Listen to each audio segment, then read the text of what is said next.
A gente tem sempre falado aqui no Transição sobre o programa Nova Indústria Brasil, que é um programa, uma iniciativa do governo federal para tornar a indústria novamente protagonista do desenvolvimento do Brasil. O programa prevê investimentos pesados, mas há pontos que precisam melhorar, precisam avançar. A gente tem falado sobre isso, mas é importante dizer que é sim um ponto de partida. O Nova Indústria Brasil tem metas, ou melhor, missões, que prevêem digitalização, formação e vários outros pontos. E tem, claro, a sustentabilidade. A missão 5 do programa é bioeconomia, descarbonização e transição e segurança energética para garantir os recursos para futuras gerações. Ou seja, o programa prevê que, além de investimento em tecnologia, por exemplo, para modernizar a produção, há que se debruçar sobre o cuidado com o meio ambiente. É reduzir a emissão de CO2, ampliar a participação de biocombustíveis e promover o uso tecnológico sustentável da biodiversidade. E é aqui que a gente fala sobre a indústria química verde como uma das vertentes dessa meta. Mas afinal, o que é indústria química verde? O Bruno Mascarenhas, o nosso repórter, foi até o Laboratório de Química da Universidade Federal do ABC conversar com um professor especialista em química verde para a gente melhor entender esse universo. E claro, também conhecer um projeto ousado de uma doutoranda. Vamos ver na reportagem. Todo o processo industrial envolve a transformação de matéria-prima em produto. O conceito química verde surgiu com o objetivo de encontrar caminhos para que esses processos impactem o mínimo possível o meio ambiente. Existe processo que polui muito o meio ambiente, que gera muito resíduos, usam matéria-prima de fontes não renováveis. Então a química verde ela visa o desenvolvimento de novos processos ou melhoria de processos que tentam eliminar ou reduzir a formação de resíduos. Tá? E não só o processo, o próprio produto que vem de uma indústria química, por exemplo, ela pode ser tóxico, pode ser um poluidor. Então, a química verde também visa o desenvolvimento de produtos que minimizam o impacto ambiental. É importante entender melhor o sentido da palavra verde dentro do termo química verde. Os idealizadores da química verde, eles fazem uma brincadeira com o termo verde, porque verde dá essa ideia de ambiental, meio ambiente, natureza. Né? Mas o verde também é cor do dinheiro. Então tem a parte econômica também em cima disso. A gente sabe que sustentabilidade também tem a questão econômica e social, mas ambiental a química verde está bem preparada. A queima de combustíveis fósseis é uma das maiores causas do aquecimento global, pois gera grandes quantidades de CO2, gás de efeito estufa. Como a química verde pode ajudar a resolver esse problema?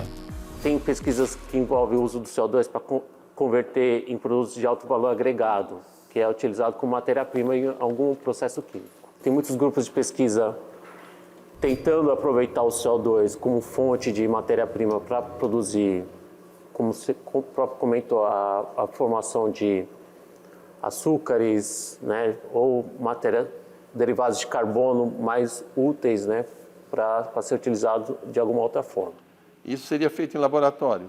Tem pesquisa sendo feita em laboratório e em muitos institutos de pesquisa no mundo, né, voltados à química verde. E tem pesquisas também, aqui na universidade também tem algumas pesquisas que reutilizam CO2 para transformar por exemplo, em metanol, etanol, que são combustíveis utilizados na área de energia.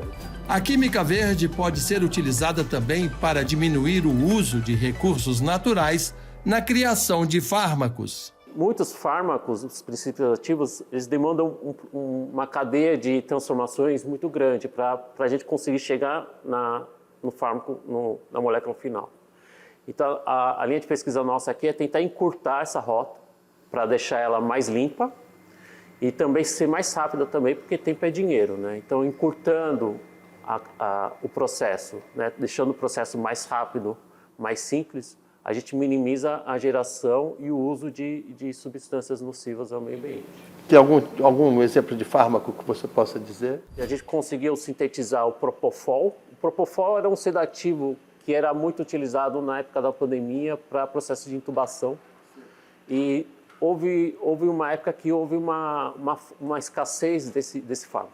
E a gente conseguiu bolar uma forma de fazer o Propofol a partir do paracetamol, que é um fármaco muito comum, e o paracetamol, a estrutura dela se assemelha um pouco ao Propofol. Então, a gente reutilizou o paracetamol, que pode ser obtido de descarte, e transformar ele no Propofol, que era um sedativo bastante utilizado na época da pandemia.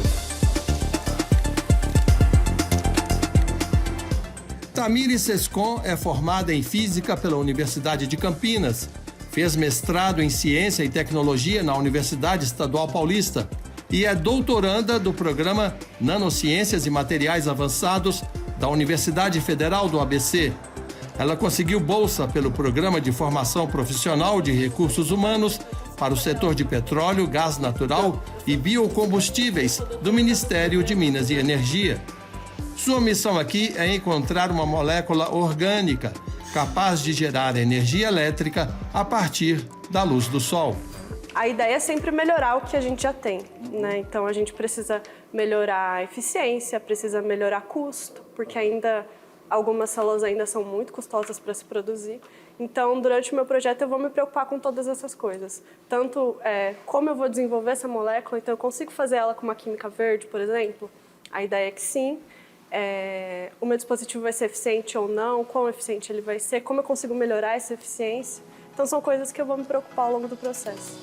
Ao vermos o trabalho da Tamires no laboratório, vem a pergunta: quais habilidades estudantes e profissionais precisam ter para se destacarem dentro do universo da Química Verde?